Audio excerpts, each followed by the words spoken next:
मला वाटतं एका वाक्यात काल उद्धवजींनी सांगितलंय, भोंदू बाबावर करता किंवा भोंदू भक्तांवर पण जरा कारवाई. त्या भोंदू भक्तात केसरकर एकटे नाही आहेत, अनेक भक्तांचे फोटो आलेले आहेत. त्या भक्तांवर कारवाई व्हायला पाहिजे. कारण मुळात अंधश्रद्धा निर्मूलन असे शब्द वापरतात. भोंदू जादू कोणाच्या विरोधात कायदा केलेला आहे. मग अशी लोक जी करतात आणि एका बाजूला आम्ही हिंदुत्व सांगतो आणि भोंदू बाबांच्या पाठी लागतो, हे तुमचं हिंदुत्व आहे. त्यामध्ये बरेच लोक आहेत आणि मला असं वाटतं की महाराष्ट्र तुम्ही नाचवताय. खरंच सांगतो, खूप वाईट. म्हणजे मी पॉलिटिकल बोलतो. महाराष्ट्र नाचवला जातोय, त्याचा बाजार मांडला जातोय.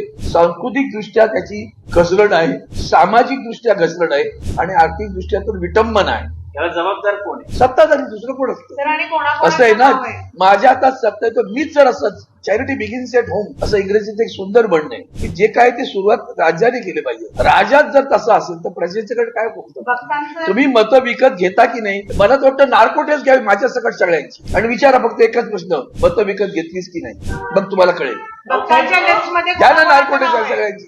उभ्या महाराष्ट्रात किती पैसा वाटत. आता माझं म्हणणं आहे, तुम्ही आसाम, केरळ, पश्चिम बंगाल इथं ज्या निवडणुका आहेत ना, तमिळनाडू जा जरा, कोण कोण ठाण मांडून बसलंय ते बघा.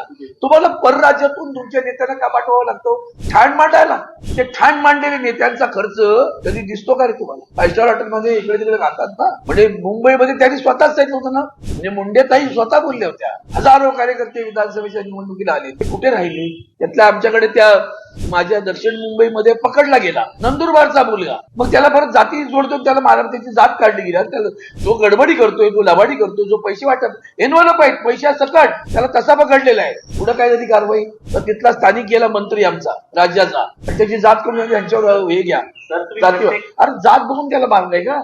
तुम्ही भक्तांबद्दल बोललाय, भक्तांच्या लिस्ट मध्ये कोण कोण आहे? दीपक केसरकर नाहीये, भोंदू बाबा मला नाही माहिती. लिस्ट तुम्ही दाखवता, आम्ही पाहतो. तुम्हाला माहित नाहीये का डेप्युटी? मला लिस्ट नाही. आम्ही एकतर त्या मार्गाला आम्ही आयुष्यात जात नाही. आम्हाला कुठले भोंदू बाबा. तुम्हाला एक सांगतो, एक सुंदर वाक्य सांगतो साहेब, वंदनीय शिवसेना प्रमुखांचं वाक्य, हात कुणाला दाखवू नका. ऐका, तसा दाखवा, उपयोगी पडेल, असा दाखवू नका. रेषा बदलची ताकद तुमच्या नसली पाहिजे. मनगटात दम आणि आत्मविश्वास असेल तर जगाच्या बाजारपेठेत तुम्ही कुठेही यशस्वी व्हाल. भोंदू बाबाचे अनेक फोटो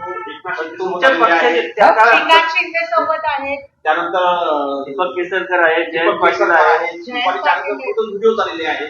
त्यानंतर काही आपल्या सोबतच अमित शहा आहेत, त्यांचा जो फोटो आलेला आहे. अशा अनेक ठिकाणी एक नाव का टाळताय तुम्ही? एक नाव का टाळताय? असू दे ना, माझं म्हणणं असू. बघा, माझं म्हणणं मी काय बनवलो, उद्धवजींचं वाक्य अतिशय उत्तम आहे. भोंदू बाबावर कारवाई करताना भोंदू भक्तांवर पण कारवाई करा. आम्ही आपोआप भेदभाव करत.